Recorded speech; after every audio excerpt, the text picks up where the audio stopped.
Good morning guys! Mapagpalang araw po sa ating lahat. At ngayong araw na ito ang aking menu ay sinigang sa miso na bangos. Pero bago yon, ipiprito ko muna po yung aking bangos kasi mas masarap po ang lasa ng bangos o kahit na anong isda na isisigang natin sa miso.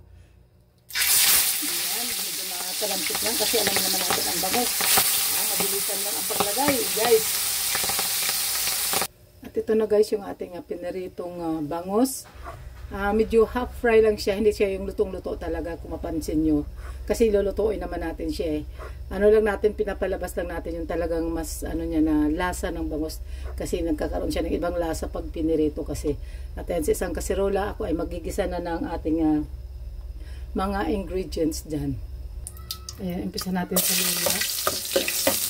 Kung napansin nyo guys, brown yung aking mantika kasi yan yung pinagprituhan ko rin ng bangos, yan yung aking ginamit. Pwede naman, depende sa inyo kung ayaw nyo lagyan ng luya, okay naman. Pero ako, okay, mas gusto ko may luya kasi sa sinigang sa miso. Although ang bangos ay hindi naman malansa, pero okay lang yan. Sibuyas.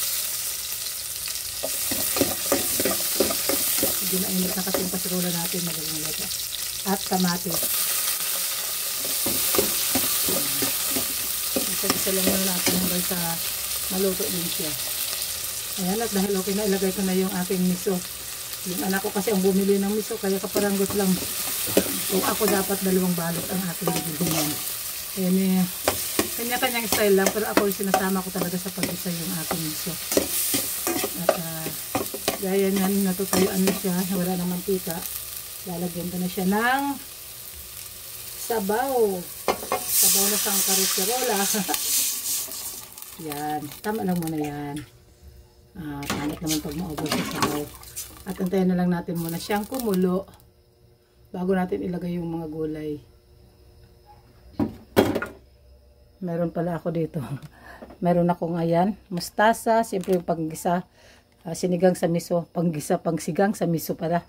Ay nako. At saka ito yung aking labanos. Yan lang naman. Walang sili. Hindi ko alam di siya nakabili ng siling green. Pero okay lang yun kasi dito sa amin naman ay hindi naman talaga, lalo na ako mahilig sa maanghang. Yan. Tayo lang natin munang kumulo bago natin ilagay. Unahin natin yung labanos. Tiyaran. Dahil kumukulo na ang ating sabaw, ilagay na natin yung ating labanos. May lang ng konti natin. Pero pwede na rin isabay natin yung depende na lang sa inyo. Isabay na natin yung ating isda. Ayan, tambog na natin ng ganon. Medyo malambot na siya kasi siyempre luto na. Kaya, ayan, alalay lang para hindi madurog ang ating isda.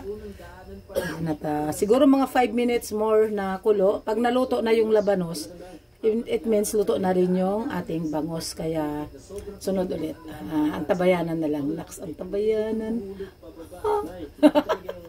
Pasensya na kayo.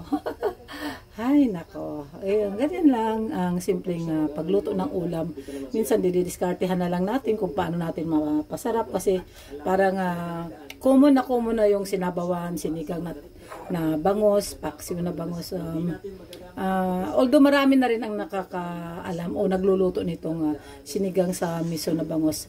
Kasi minsan, kaya parang ayaw na lang talaga din natin na magluto ng ganito kasi medyo matrabaho kasi siyempre napiprituhin mo pa siya. Andoon yung pag nagprito ka na yung talamsik ay talagang hinahabol ka. Yung kailangang parang magsuot ka ng yung alam mo ba yung parang sa pulis na pangharang. Kasi grabe talamsik talaga nitong bangos lalo't wala siyang kaliskis. Kaya talagang iilag ka to the max eh.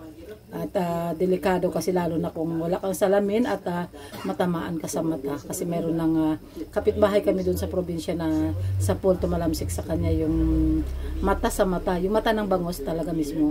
Tumama doon sa kanyang eyeball kaya ayun hanggang ngayon hindi na talaga bumalik sa dati yung kanyang isang mata, yung kanyang mata na na-damage nung mata din ng bangos, di ba? Kaya talagang mag-iingat din tayo kahit nagpiprito lang tayo. Kasi andyan yung isang iglap lang, andyan yung disgrasyang hindi natin maasahan. Ayan, takpan ko na siya para para maluto. Ayan, i-check natin ang ating labanos kung luto na. Diyan, ayan, luto na nga siya.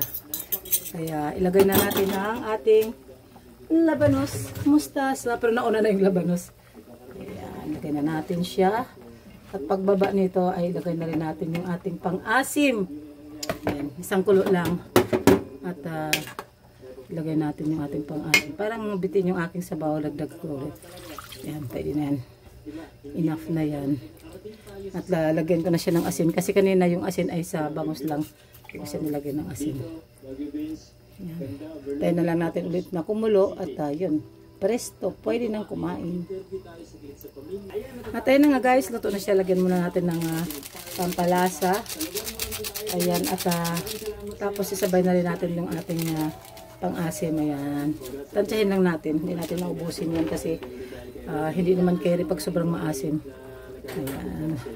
At siyempre titikman na natin kung ano ang lasa. Wow, natanggalan ng buto. My favorite part of bangus ay buntot. Ewan ko ba?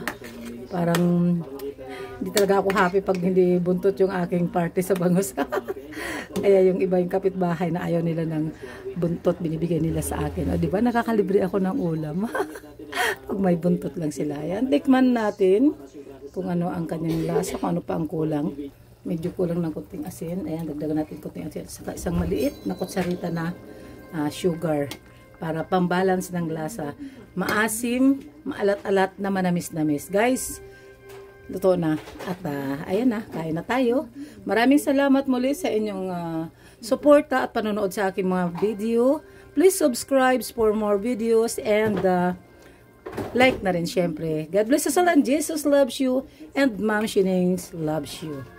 Have a good day!